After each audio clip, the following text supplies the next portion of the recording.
जय श्री कृष्ण, राधे राधे। हम सब एक माँ बेटी का पिता का गाना गा रहे हैं, बहुत दर्द भरा गाना।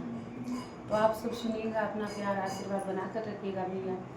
आप सब तो ऐसे वीडियो देखते नहीं हैं, नहीं तो भी उठ जाता, लेकिन हम सब आप सब भी भाई बहन से ही बार बार कहेंगे, आप सब मदद करिए और हमारा भी वीडियो देखिए। जय श्री कृष्ण, राधे राधे। अब करो वेला तू दे के कन्यादान बाबूजी, अब करो वेला तू दे के कन्यादान बाबूजी। जब बना दिहला घर के मेहमान बाबूजी, जब बना दिहला घर के मेहमान बाबूजी। अब करो वेला तू दे के कन्यादान बाबूजी, अब करो वेला तू दे के कन्यादान बाबूजी। जब बना दिहला घर के मेहमान बाबूजी, जब बना दिहला घर के मेहमान बाबूजी।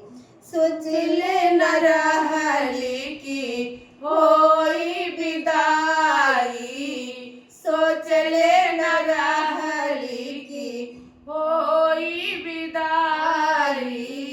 छूट जाई घरवा दुआर बाबू माई, सोचले न रहली की होई विदाई।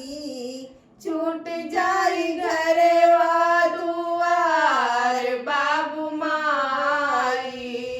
हमसे छीनी लिहला अपन पहचान बाबूजी, हमसे छीनी लिहला अपन पहचान बाबूजी।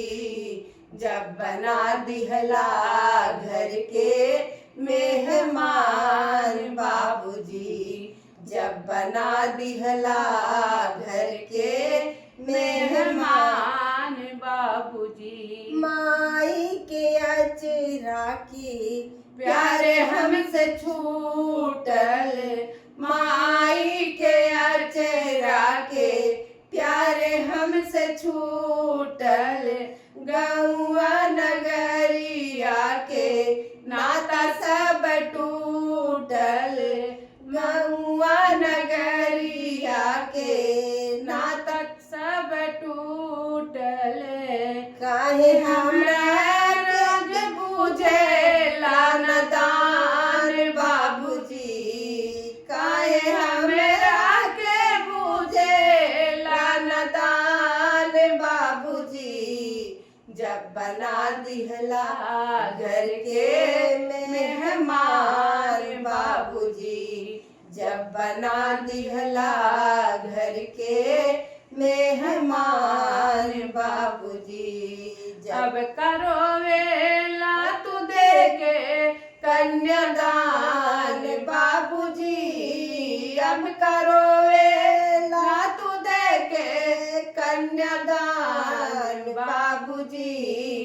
जब बना दिहला घर के मेहमान बाबूजी, जब बना दिहला घर के मेहमान बाबूजी।